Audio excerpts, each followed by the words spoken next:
I don't feel like I did a great job.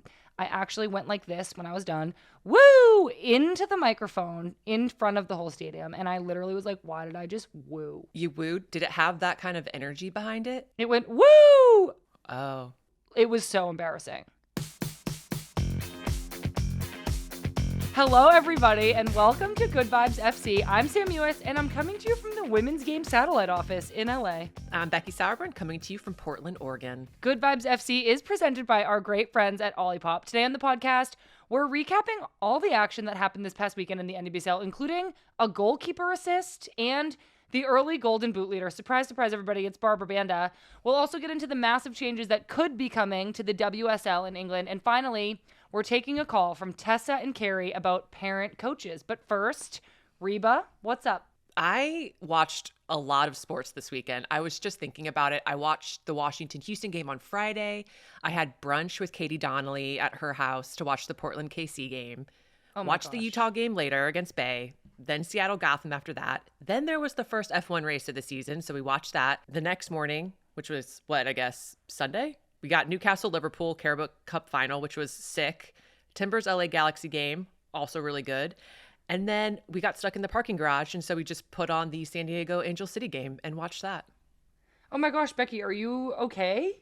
Yeah. Was it great? Yeah, I'm like, okay, I need to also work out and get moving a little bit, but yeah, it was kind of great. That's amazing. I'm so happy for you. I did my very best to watch every single NWSL game this weekend. I almost did it. I almost did it. 10 p.m. starts on the East Coast. You know that's past my bedtime. For you. Yeah, for sure. It is past my bedtime. But you know what? I am going to pride myself. I am going to try to rewatch some games. Definitely at least watch highlights of all of these games. I'm in LA, as I mentioned. I saw the LA San Diego game in person, which I am going to get into very shortly. But I wanted to tell you about some of my LA activities first. Oh, do tell. Okay, so I landed here in LA. And I walked right to Erewhon and got the Hailey Bieber smoothie. You know, I have heard so much about that place. Like when we go to LA, people will go to the grocery store and just buy the tote bag, because apparently the tote is the thing to have. Because then you're walking around and everyone's like, oh, she shops at Erewhon. Yeah, I mean, I think that would definitely be oh, she's rich signal. And I didn't buy into it that far. Erewhon is very expensive. I felt as soon as I realized what I was doing, I was just oh, I want to go. It's the novelty. It's the Hailey Bieber smoothie. It's supposed to be good for your skin, et cetera, et cetera. But then, Becky, it was $25 and I had to wait 30 minutes. $25? And I immediately was oh, I fell into the trap. And then I was I learned my lesson. Is it made from Hailey Bieber's collagen? It's an LA thing. It's just one of those things. Okay. Poor naive Sam, who lives in Vermont now, fell for it. It was good, though. I would imagine for $25. It was really, really good. I almost got another one today, but I learned my lesson, and I did not get another one today. My other LA news is that I met Alex Cooper today from Call Her Daddy. What is she like? She was so nice. She seems nice. And literally so beautiful. When famous people, when you see them all the time, that you just get used to, on a screen, they look pretty, but you don't, think it's like that in real life. She's literally so beautiful. Lovely. Also, great podcast. I, was fangirling, but, I didn't want to be, annoying, so I was very calm about it. But the first thing I blurted out to her was, I have a podcast, too. Had she ever heard of it? No, I mean, no, not yet, but someday she will. Let's get into the games this weekend, Becky. We have so much to talk about. So the NWSL kicked off this past weekend with 7 matches, and it definitely did not disappoint. Overall, I think it went pretty much as expected. Barbara Banda and Temwa Schwinger both scored goals. We also had a weather delay in Louisville, pretty typical of an NWSL weekend. We also had an on-field marriage proposal, Becky. What game stood out to you the most? Where do you want to start? Why don't we just start with Friday night, the Washington-Houston game? I love it. I mean, we've spoken a bunch about Houston's roster glow up, and I mean, we have, and you could tell that Houston was very much in this game. But I think what struck me the most was just how opportunistic the Spirit was in comparison. And just Ashley Hatch is just such a fox in the box, and her ability to pounce on things and to make the smallest chance dangerous. You look at that first goal, she gets her foot right onto a cross, makes Jane Campbell have to make a save. Then there's a follow-up. And then she just reads a long shot and is there for a tap in. And it's like, that's the difference between teams that are going to finish up higher in the table and lower in the table are having forwards and attackers that are just opportunistic and know where to be.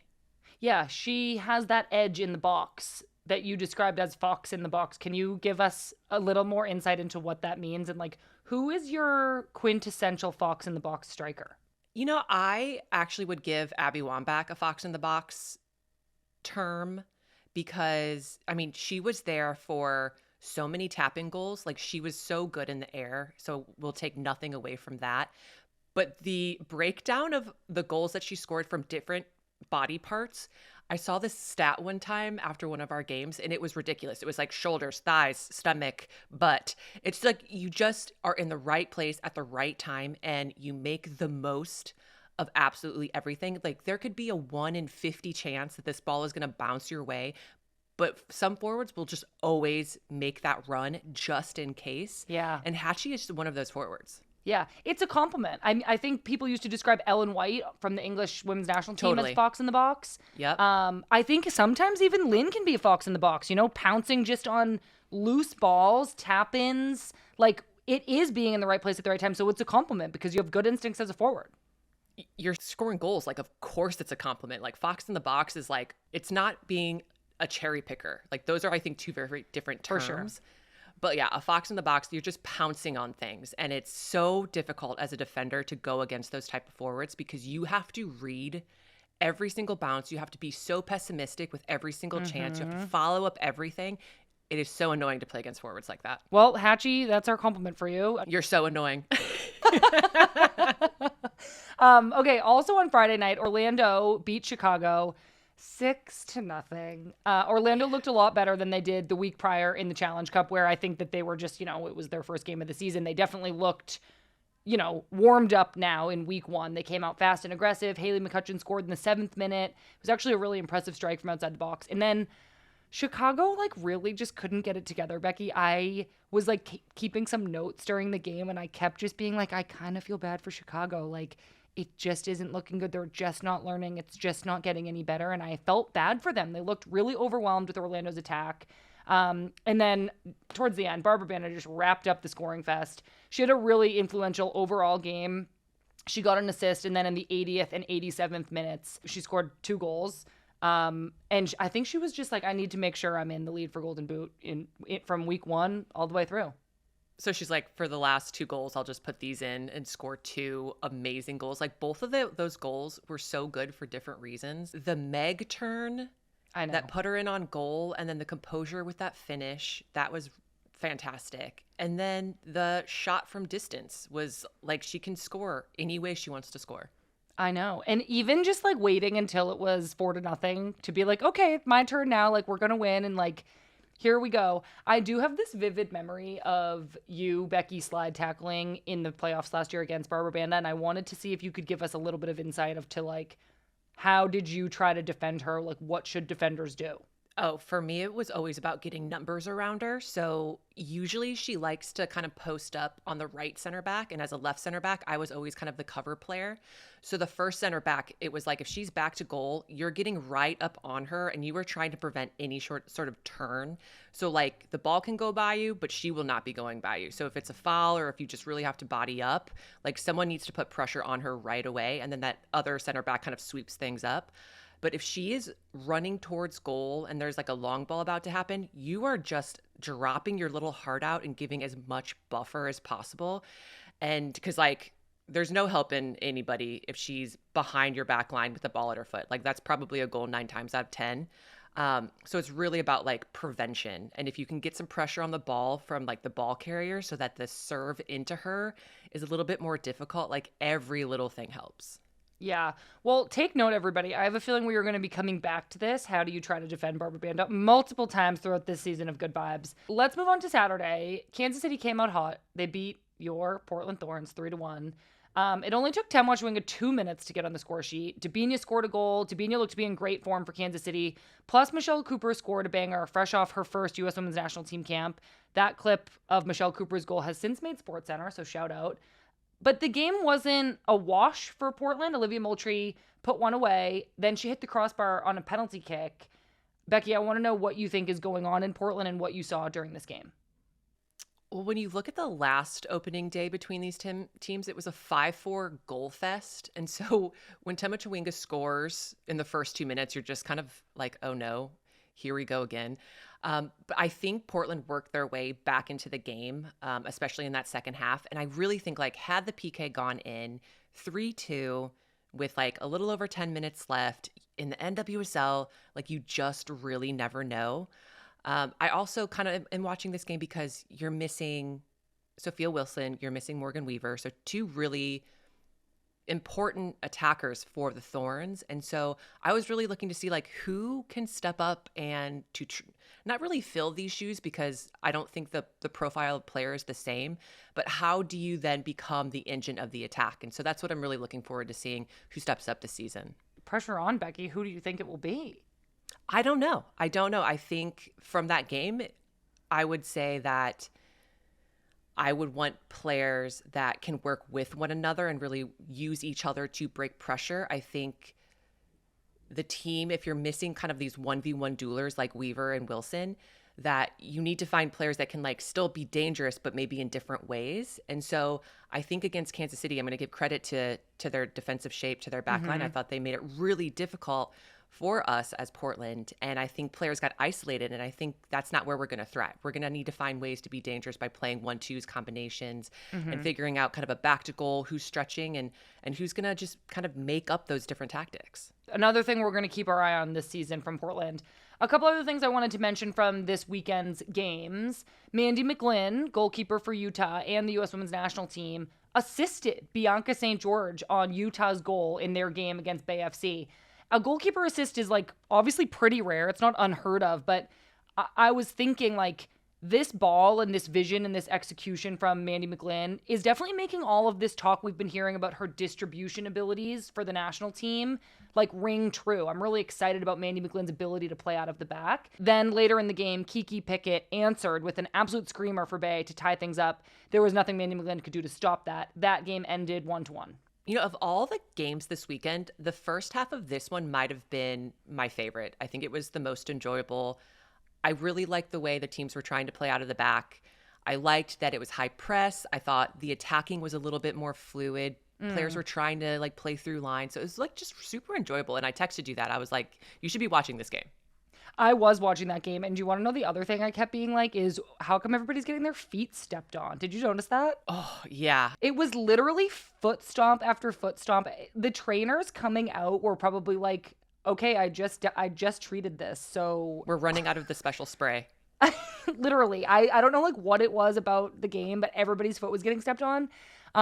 It definitely also set some kind of a trend because 1-1 became such a popular scoreline over the weekend. Louisville and North Carolina also tied 1-1. This one was pretty even. I mean, Louisville hit the post twice, but Courage goalkeeper Casey Murphy had a great game. She made 6 saves. I think she really kept North Carolina in it, and they were able to come back and score a goal to tie it up. Then a late night game. I could only catch the highlights from this one due to my strict bedtime. Seattle and Gotham also tied 1-1. But I did see that Mac Witham made history for Gotham, for the league. She became the youngest player to ever play in the NWSL at just 14 years old. That was so funny because we were watching, and Zola and I were watching, and I go, did they say 14? He's like, no, 18. And then they put up on the screen her actual age. I was like, no, it's 14. It's 14. So, like, she's a freshman in high school? Yeah. Or could she even? No, she can't be in 8th grade, right? I mean, I don't want to know. No. Yeah. That's crazy.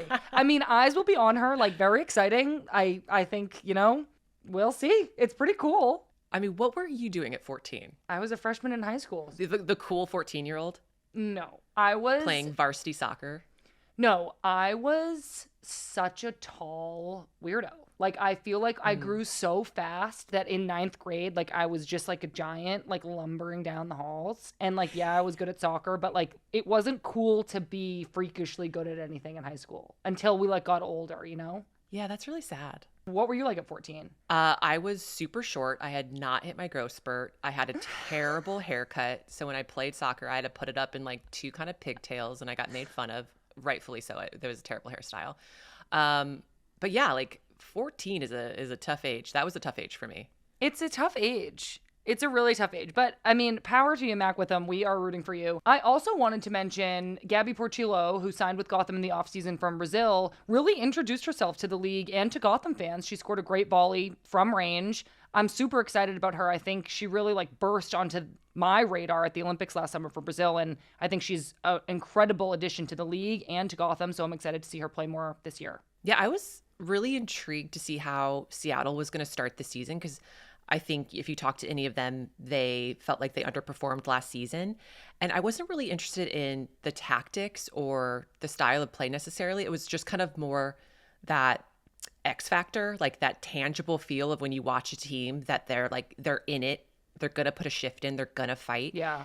And I thought Seattle had that for the entire 90 minutes. And I really loved seeing that because I think Laura Harvey is the coach of Seattle, is always going to have the tactics down. I think she's a great tactician. And then to see the fight that'll go along with that, I think they're really going to surprise some teams. Okay, finally, everybody. As I mentioned up top, I'm here in LA because I went to the Angel City game yesterday, which also ended up being a 1-1 draw, the theme of the weekend. But it was so cool, Becky, being at BMO Stadium, seeing the environment that Angel City has built. Obviously, unfortunately, San Diego silenced the crowd early. They scored a goal in the 5th minute from Gia Corley off a great run from Delphine Cascarino, who I was very impressed by. Then, thank God, in the 54th minute, Alyssa Thompson leveled things up for Angel City. She had been putting the pressure on. She had multiple chances stopped by Caitlin Sheridan, the Wave goalkeeper. Finally, she was able to capitalize. She got a great ball through. She set herself up for a nice far post finish on the ground. And the stadium went wild. It was really, really fun to be there and be a part of it. The Angel City fans are awesome. And the just atmosphere at the stadium was so much fun. And I was so happy that Angel City scored and was able to get a point out of their home opener. Can I ask you, how did it feel wearing that Angel City jersey? I saw those pictures and I was like, she's wearing the jersey. How did it feel? You know, I'll throw on a jersey. I mean, I'm out here to support the league, and I did, I welcomed Angel City's starters to the field with the 3 clap, which is a tradition at BMO Stadium, apparently. I don't feel like I did a great job. I actually went like this when I was done. Woo! Into the microphone in front of the whole stadium, and I literally was like, why did I just woo? You wooed? Did it have that kind of energy behind it? It went, woo! Oh. It was so embarrassing. Like, what was your immediate reaction afterwards? Did you play it off? I literally, if it's on video anywhere, I don't want to see it, but I literally was like, oh my God. There's one photo of you where you kind of have like a soft smile and you're wearing the Angel City jersey, but you're also holding like the bedazzled ball, soccer ball. And it has to be memeable. Like, we should be able to fill that soccer ball with all sorts of things. Oh, I do really love that idea. I think that's a great possibility. But back to the jersey thing, I don't know. It was what it was. I mean, can you catch me dead in a Portland Thorns jersey? No offense, no. But I never played against Angel City. It's fine. That's the only criteria, is that you just never played against Angel City, so therefore you can wear the jersey? No, I mean, I've worn a Gotham jersey, happily. And I've worn a North Carolina Courage jersey, happily. And it's like, if I have a good relationship, the team invites me out to do something and they're happy to see me and I'm here to support the league, sure, I'd love to wear the jersey. You know what? I have so much respect for Portland that I just wouldn't even put them through that. I actually feel like I would get booed at Portland. Whoa. Okay. First off, you would not get booed at Portland, but you wore the Gotham jersey for Lynn, correct? Yeah. Okay. So you wouldn't wear a Portland jersey for me? Becky, of course I would. But unfortunately for everybody, you are no longer on the Thorns. But I was for 5 years. I mean, I was playing with them just last year. I didn't get invited to a game, did I? Oh, so this is my fault. No, it's the Thorns' fault. Fine. Continue on with the podcast. Any issue that comes up in my life is the Thorns' fault. Obviously. Fine. I'm Great. joking, everybody. Please, Portland Thorns, I do really respect and love all of you. It's a healthy rivalry that I will never let go of. I'm appeased. Well, Becky, that brings us to our Olipop Gut Chick of the Week. I wanted to keep it simple this week. It's opening weekend. There was a lot going on. So what was your best goal or moment from opening weekend? Well, first off, did you pack? Oh, you packed one. I got it at Erewhon, like a true Olipop hero. Was it $30? It probably, but it's okay. It was worth every penny. Cheers. Okay. Cheers. I've got 2 goals. I don't know if that's cheating, but I'm going to go with 2 goals. You can have whatever you want. Thank you. The first is Barbara Banda's shot from distance against Chicago. She picks up a wayward backward pass, and the defenders are like, they're dropping off. They're getting ready for a 1v1 duel. So she kind of assesses the situation, looks up, takes a shot from like 25 out, somehow gets over Alyssa Nair, and then drops underneath a crossbar. So I think that was just a phenomenal finish. Yeah, and beating Alyssa Nair, props, extra points for that. And from distance, I think is even more difficult. So it just goes to show how critical that shot was. My second goal is actually Utah's goal versus Bay. Yeah. Bianca St. George's finish was so cheeky. And she's in on goal because of Manny McGlynn's through ball, which is like a through ball every center back like wishes they hit all the time.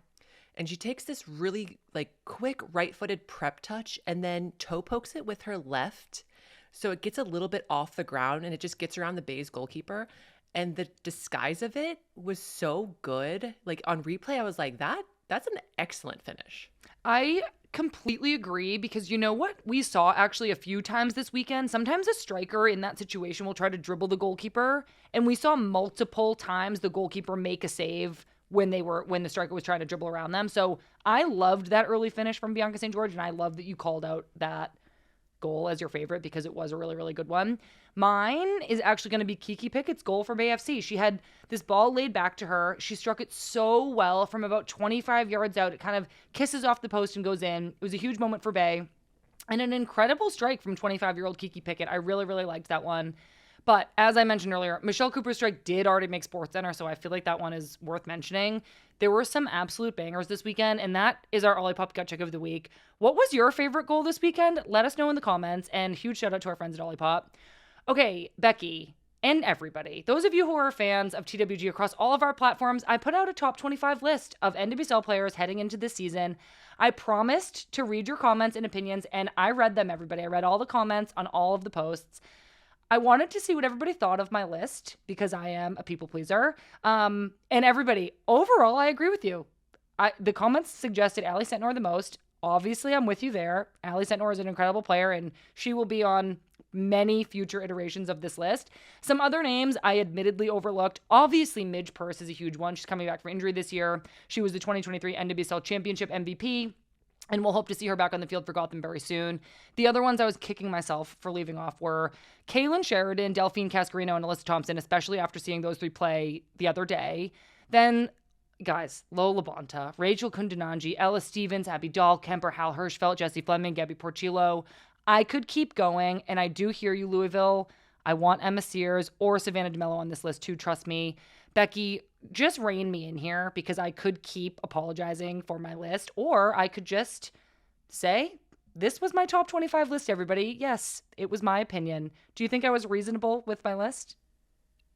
Sam, I told you when you first gave me your did. draft of the 25, You I was did. like, look, if it makes you feel any better, this list's going to get pooped on no matter who you put on it. So you really should just not have done a list.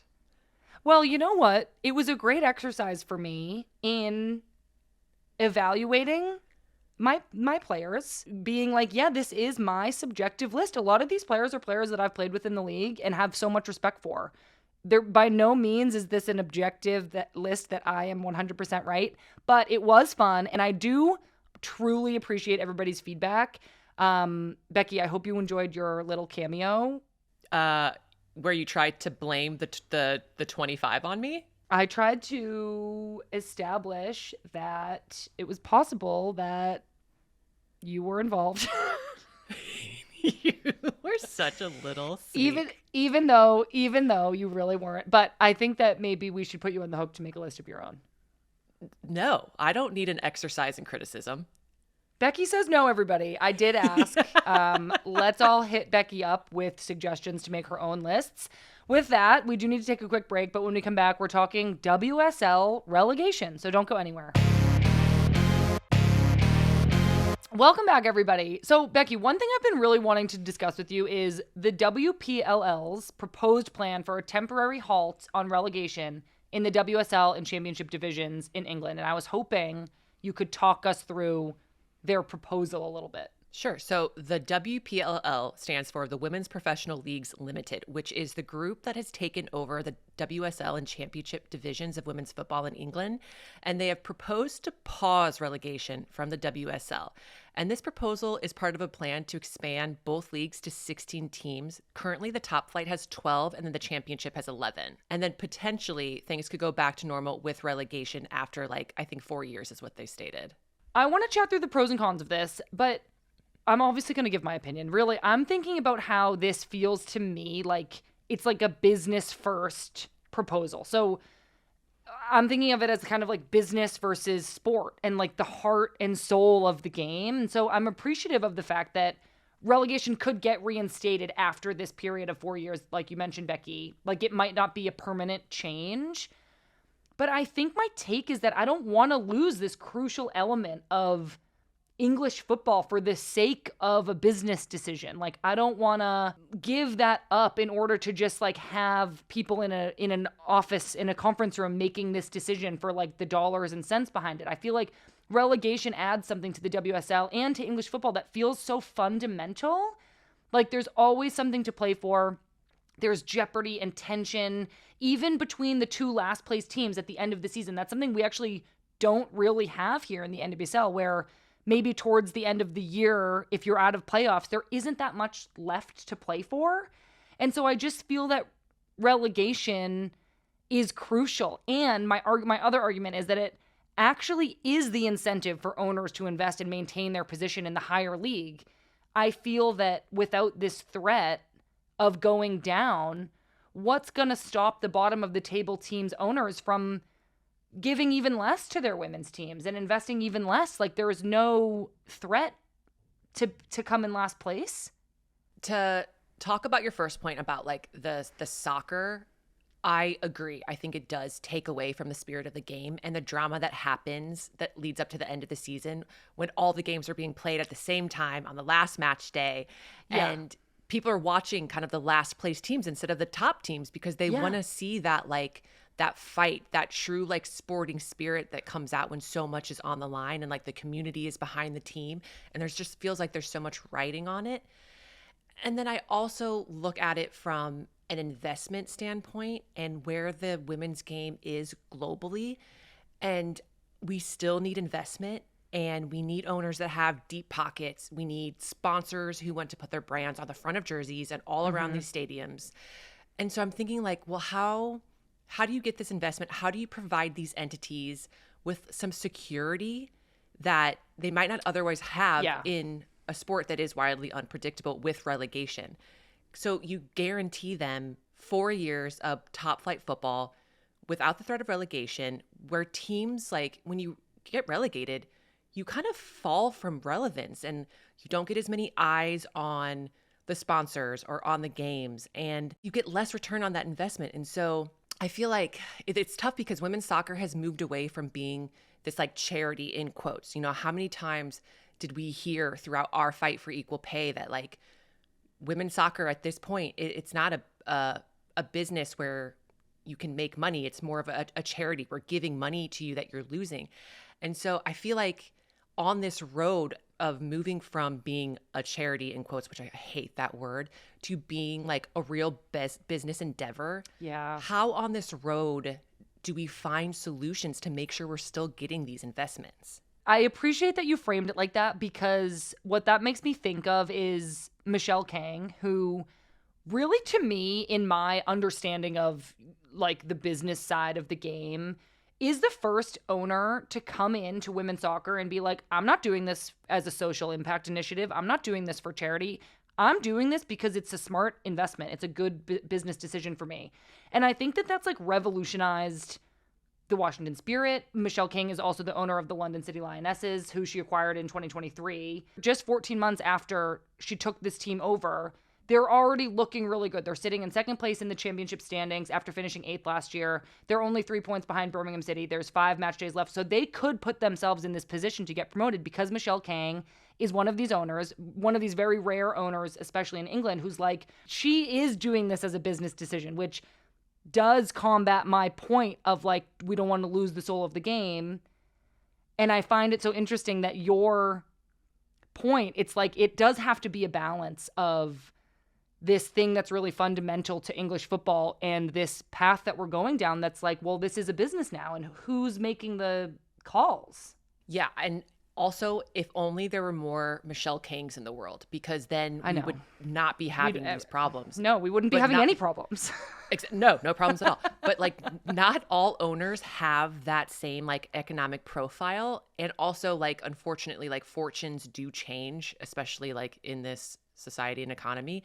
And so your point earlier about team owners not being incentivized to invest, like, there are going to be ones, no matter if there's relegation or not, that invested early, and some are going to be okay if they bounce back and forth.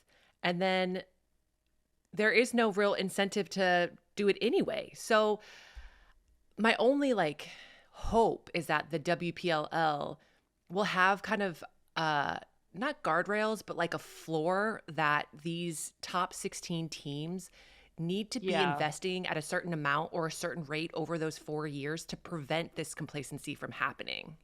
My hope in thinking about this as it is now, and as it could continue to be, or even if some kind of change does get adopted, it's like, my hope is that a championship team who gets promoted is then like, okay, this is our chance. The ownership is like, I want to stay here. I'm thinking about Crystal Palace, who got promoted this season from the championship division, but they're in 12th, and they could, like, to your point that you made, Becky, they could just go right back down. So there's no stability in that. There's no guarantee that Crystal Palace will stay up, but there is incentive. Like, the owner, and we actually are seeing this with Crystal Palace, not to like over, dramatize. They did win this weekend. They did sign some players in the January transfer window, and they did fire their coach and get a new coach. It looks to me like Crystal Palace is being incentivized to make some changes, and that threat of relegation could be enough to keep their owner investing. And I think it's that attitude of Michelle Kang that I want more English ownership to adopt. Like, we talked about this. She believes in women's soccer as a strong business decision. The gap between the Chelseas and Arsenals of the WSL and the championship teams, or the teams even further down in the WSL, kind of still feels like just this cultural problem around English culture maybe not valuing the women's game as highly as the men's game.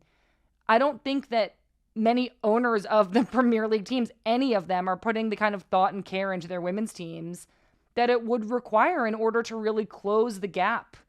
And I don't think that losing relegation is going to fix a cultural and systemic issue. I think it's a much deeper problem than that requires a lot of thought and discussion and influence around the willingness to invest in the women's game. Agreed. And I think we're in that gray area where the investment in the women's game is not commensurate to the growth of the women's game. And we talk about it all the time with like the international game and federations not investing in their teams. And you see it on this level as well when it comes to professional soccer. And a lot of these owners are falling short, and stupidly, I might add, because there is money to be made if you're willing to truly invest. And I think when we talk about teams like Crystal Palace willing to make these changes, it could be the threat of relegation that is an incentive to do that. It also could be, and this is kind of a shout out to the masses, like, if you feel like your team that you support is not doing what they need to be doing, like, make the calls, make the signs, like, put that public pressure on. Like, it is such good leverage to come from the supporters that make up a team, that if you're unhappy and you want more from these ownership groups, like, use that leverage. I actually love that, Becky. I think that we saw that happen when the Super League, remember when the Premier League teams were trying to branch off from the Premier League, but the fans just like revolted and they were like, this isn't what English football is. And then the teams were like, okay, I guess we can't do it. Yeah, they're like, oh, yeah, we weren't going to do it. We were just joking. And it's like, because they realize how much they need their community and their supporters. So I actually love that you brought that up. So, Becky, I don't think we landed on a clear yes or no on this issue. But what I do think is interesting about the WPLL kind of coming in and taking over and even, reading about and hearing about ideas and a proposal like this is that creativity is required in this instance. Like, we talk so much about not just blueprinting what other leagues have done, what the men have done, what other sports have done. Like, when we're looking ahead for women's soccer and thinking about how bright the future is and how much can change and grow, I think creativity is a good thing. And so regardless of if this proposal goes through or not, having these conversations and discussions about the fundamentals of what makes the sport great and, the foundation of promotion and relegation, I think is really cool that this is coming up and being kind of pushed against and almost like pressure tested. For sure. Yeah, I think if I learned anything, or if we learned anything through the process of like, how do we achieve equal pay? We were thinking so outside the box for certain solutions. And like, if we can't do it the way the men did it, like, how do we find a different way? And like, and some people are really resistant to that. They're like, well, we don't know how to do it any other way. So why would we even try to think of something outside the box? And that's the type of thinking we really need to get rid of in the women's game. What a great example, Becky. I learned so much from this conversation, so I'm so glad that we had it. This proposal is going to go up for vote at the end of the WSL season. But the WPLL has also said that players, fans, and the FA will also be consulted. And in order for the proposal to pass, they would need a 2/3 vote, which means 8 teams from each league would need to vote in favor, which kind of seems like a lot. So we'll see what happens a little bit later in the year. We need to take one more quick break, and then we'll be back with updates from around the world and a call from Tessa and her mom. Welcome back to Good Vibes FC. Now it's time for our Women's Game weekly updates where we cover all the other news you need to know. The first leg of the Champions League quarterfinals are today and tomorrow. Arsenal are taking on Real Madrid and Bayern are up against Lyon this afternoon. Then tomorrow we have Wolfsburg versus Barcelona and Chelsea versus Man City in their second meeting of the week. It's crazy, this Chelsea-Man City 2-week firestorm matchup. They already met on Saturday in the League Cup final. It was on a pretty poor pitch, I might add. It was at Derby County's Pride Park. Not a great pitch, especially for a final. That was disappointing. But the game was great. Chelsea won their first trophy of the Sonia Bonpastor era with a 2-1 victory over Man City. The game winner, heartbreakingly, was an own goal by Man City's Hasegawa, who just didn't deserve that. But honestly, City put up a really great fight and were like really pushing for it. And like I mentioned, I'm so glad that this is like gearing up to be another great 3 games because Chelsea and Man City are playing each other 3 more times in the next 9 days. Man City will continue to be without former head coach Gareth Taylor, who parted ways with the club last week. Nick Cushing, previously Man City's head coach, has taken over for the remainder of the season. So big task lies ahead for Nick Cushing. The same teams playing each other 3 times in 2 weeks is wild. It's 4. 4. It's League Cup final, Champions League, Champions League. Oh, dear me. I mean, I watched like the extended highlights for this game, and Myra Ramirez, big fan of hers, doing Myra Ramirez things. The game was so fun, like you said, and so entertaining. I got to imagine the 3 other games are going to be just as fun. I know. It's actually unheard of that this is happening and so crazy. And I wonder how like tactics are going to change from game to game. Let's go back to regular WSL league play for a minute because Liverpool's on an upset streak. They beat Man United in a huge win for them at Anfield, which is Liverpool's main stadium. It was in front of 15,596 people. Arsenal beat Everton thanks to a brace from Alessia Russo. Brighton held off Tottenham to win 1-0, and Crystal Palace beat Aston Villa 3-1 in a relegation battle that looks to be coming down to the wire. This was Crystal Palace's first WSL win at home, and it gave them this massive 3 points. When you're at the bottom of the table, 3 points, it could be 30. They still sit in last place, but they've closed the gap to 1 point, separating them and Aston Villa with 6 match days left. Okay, let's go on to the NWSL. Boss Nation FC will be Boss Nation FC no more. The Boston NWSL team announced on Friday night that it will be changing its club name. I heard that the crowd at the event they announced this at went absolutely wild. And Boston's social media handles are teasing Coming Soon FC. So I know that everybody is very eager to see what's coming soon and what the new name is going to be. Should we be asking the listeners to send in their best Boston team names? We actually did, and we got a I bunch of know. comments on our Instagram, and they were very funny. They were all like USFC. I know, it's so funny. I actually saw one that was Muse, M-U-S-E, and I actually was like, that is kind of a sick name, like, even though it's, you know, sounds kind of similar to my last name. Even separate from that, it's kind of a cool name. All right. Trinity Rodman made headlines this week when she hinted that one day she would like to play overseas. This naturally made waves, but I don't think it should come to a shock to many. Every player wants to explore playing overseas, and we'll have to deal with it when Trinity decides it's the right time for her. I agree, Becky. And you know what? I do think that this could be a great catalyst for the NWSL to implement that designated player rule you suggested a few weeks ago. Just pay Trinity Rodman $5 million and she'll stay. Maybe she just wants to play overseas and get that experience. I completely agree. I do think that we should actually support players who want to go and play overseas and play in Champions League. It's such an amazing opportunity for people as human beings. And I do think that ultimately most of these players will come back, and with them that will bring a global presence, the experience that they've gained from playing in a different culture. Like it is a really exciting thing for players, and doing this is on most players' bucket list. Agreed. Cindy LaRue announced that she'll be taking a mental health break from soccer. She posted on Instagram, quote, "Right now, I owe it to myself and my children to take a step back and focus on me. So we are sending good vibes your way, Sid, and we'll hope to see you back whenever you're ready." Let's go over to the inbox. Actually, we decided to change things up this week and go over to the voicemail, Becky. So here's Tessa. I'm Tessa, and I'll be 11 on May 21st. And I'm Carrie, her mom. We're from Seattle. And our favorite team is the Rain. Go Lynn! Our question is, have you ever been coached by your parents? And if so, how did it go? Our other question is, if you became a parent or as an auntie, would you ever coach your kid's team or your nephew or niece's team? And do you have any advice for someone who does? Thank you. Hi, Finn! Did you say hi, Finn, at the end?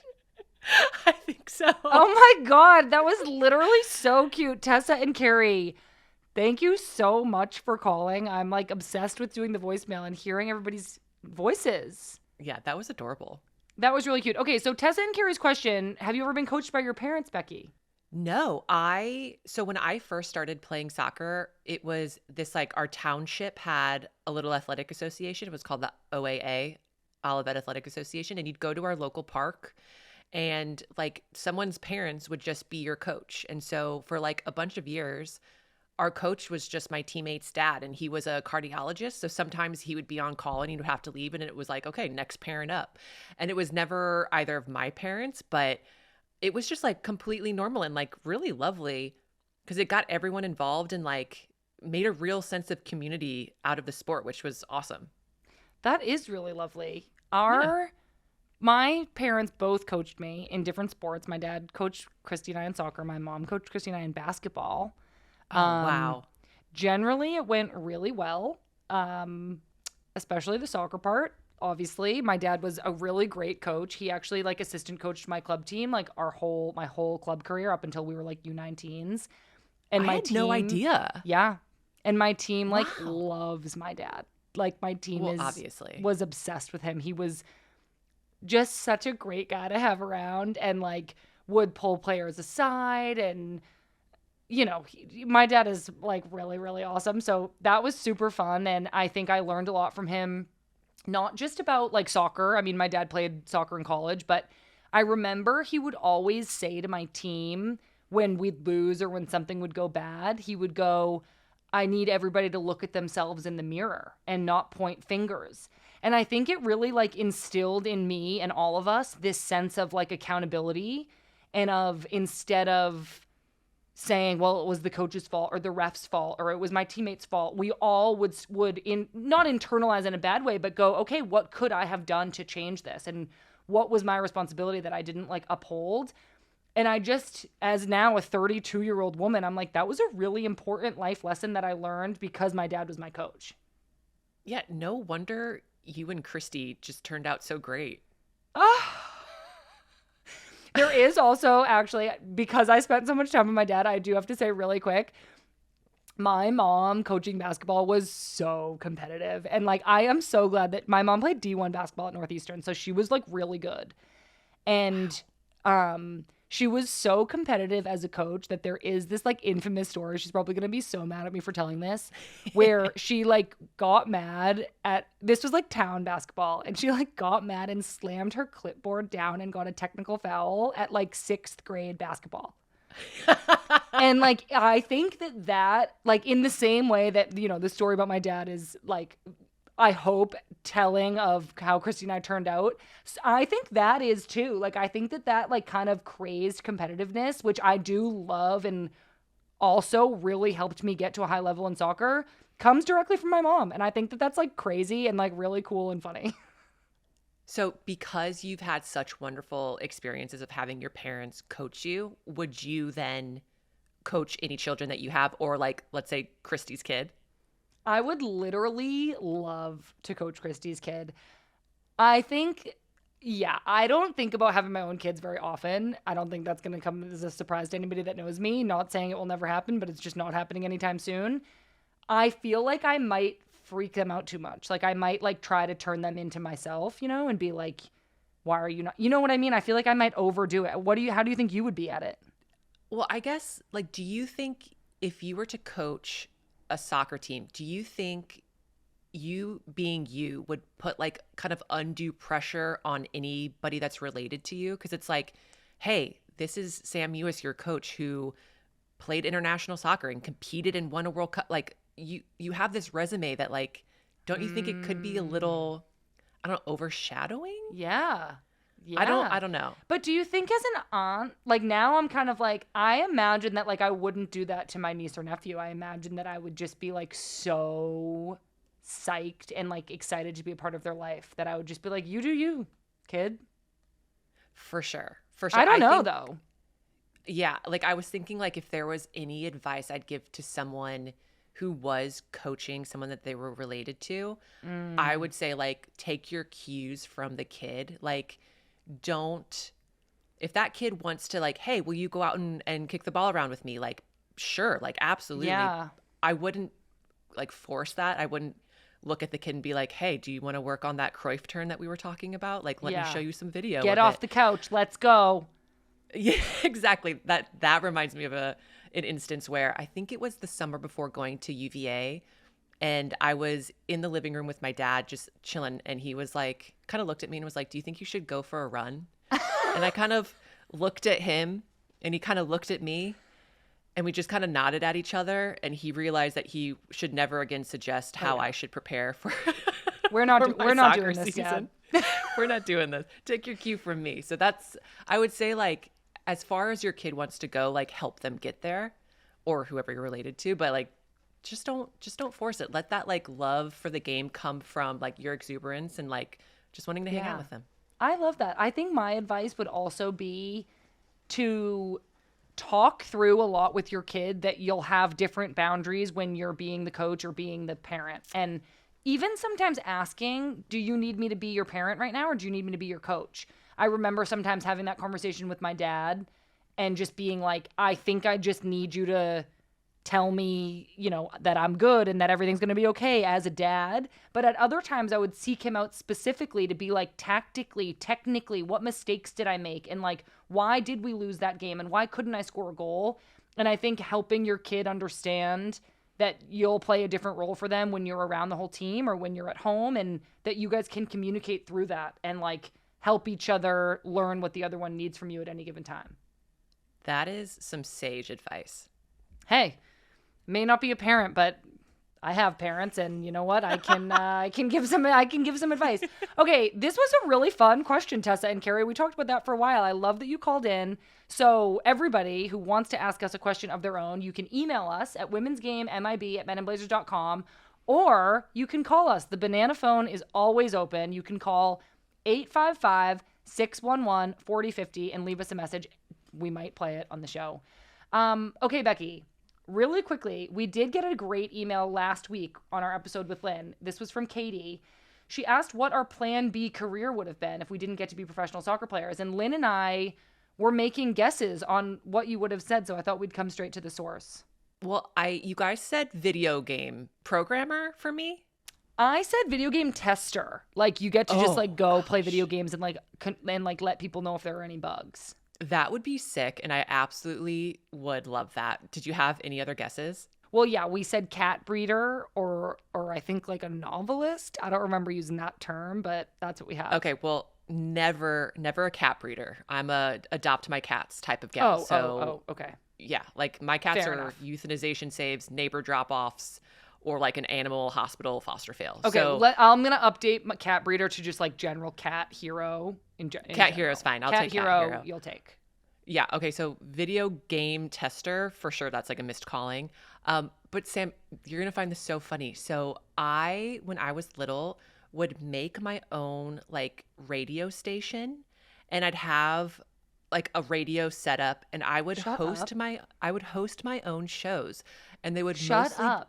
It would be about cats mostly. Cat hero. Cat here. Now that I'm doing soccer, I'm digging good vibes. My jaw is like literally dropped that you manifested your own podcast career as a child being a radio DJ, a pretend radio DJ. Yeah, I have like distinct memories of breaking down cat toys, like the pom pom on a spring, and that would be my microphone. I would like shove it in to a cardboard box and draw on some dials and some buttons, and that would be like my little host station. Becky, I am shook and like so amazed and so impressed. And I really think we should give you your very own show and just call it Becky Sauerbrunn Cat Hero. And I just talk about like the cat stories of the day, Yeah. of which there are always many if you check out my Instagram reels. Oh my God, I am obsessed with this. Okay, everybody. Katie, we circled back to your question. We found out that Becky always just wanted to be a podcast host and is going to now have a cat show. All right, on that, everybody, once we start talking about cat podcasts, it's almost time to wrap things up. So I wanted to leave all of our listeners, Becky, with one last good vibe besides Cat Hero. Besides Cat Hero. So I told you I went to and watched a lot of soccer. So I went to the Timbers LA Galaxy game, and one of Zola's work colleagues was there with his son, his 6-year-old son. And they were like trying to like make me cool in front of the kid, and he was having like none of it. They were like, she was a professional soccer player. Like she played on this field. She's played at World Cup. She's played at Olympics. And this kid was like so unimpressed. And I was like, okay, guys, I've got it. Like it's a kid. He has to play video games. I was like, I'm in FIFA. And usually that's like the moment where all kids are like, oh, sick. Not this kid. This kid was still very unimpressed. And then Zola was like, I got it. So he pulled up one of our Good Vibes recordings on YouTube and showed the boy. And he instantly was like, oh my God, she's a YouTube star. So my good vibe is that Good Vibes made me cool. Oh my God, I had no idea where that story was going, and I'm so happy it went where it did. That is so cool. Yeah, well, Good Vibes made me cool. So thank you, I guess. Who knew that being a quote, YouTube star would be exactly. cooler than winning the World Cup? But apparently the next With the generation. 6-year-old boy? Yep. All right. Well, thank God we're cool then. Yeah, right? Okay, my good vibe, because I'm here in LA, I walked down the street today and I was going to get a coffee, and this coffee shop right down the street from my hotel, it's called Boulevard Coffee. They had like a DJ outside, just like playing some jams. And there was, when we're recording this, it's Monday afternoon. So people are like maybe at work, but it's St. Patrick's Day, I guess. So maybe they weren't. And a bunch of people were just like at this event on a Monday afternoon, like jamming to some music, drinking good coffee. And it was just such a cool, like community neighborhoody vibe. And I like ended up looking up the coffee shop on Instagram, kind of being like, what was that event? Like literally like 100 people just like hanging out around this coffee shop. The coffee was delicious. The people were so nice. And I just like loved the vibe. And I just wanted to share it and shout it out that like, it's so cool to just go out and have a coffee and like chat. Yeah. What kind of music was it? It was like just like music that like you'd stand around and like just vibe to, like no words. So it wasn't like techno or like EDM or something. It wasn't like techno. It was like chill. Yeah, I don't know I don't know what you're it's head called. nodding. You're like, yeah. I'm just head nodding. I don't know. Yeah, you're just head nodding. but it was just like vibey. Oh, I love it. Yeah, it was like really great, and it was just beautiful weather. I love walking to coffee. So my good vibe is just, having a nice coffee vibe and then good weather, and I guess I'm turning into Lynn, and that's all my good vibe can be. I mean, aren't we all just wanting to turn into Lynn? Literally. All right, everybody. Well, that's it for this week's episode of Good Vibes FC. If you're not subscribed to our YouTube channel yet or our podcast feed, please do so right now. This show is available wherever you listen to podcasts. You can also follow us across all of our social media, Instagram, Twitter, TikTok, Threads, Blue Sky. We're out there at Women's Game MIB. Also, everybody, we would love for you to share your good vibe with us. Take a picture of you in your merch, tag us on Instagram, send us whatever good vibes you're feeling. We'll try to amplify and repost everything. We love hearing from you all. All right, everybody, that's it. Goodbye. I'm Becky Sabrin. And I'm Sam Ewis, and we love you guys.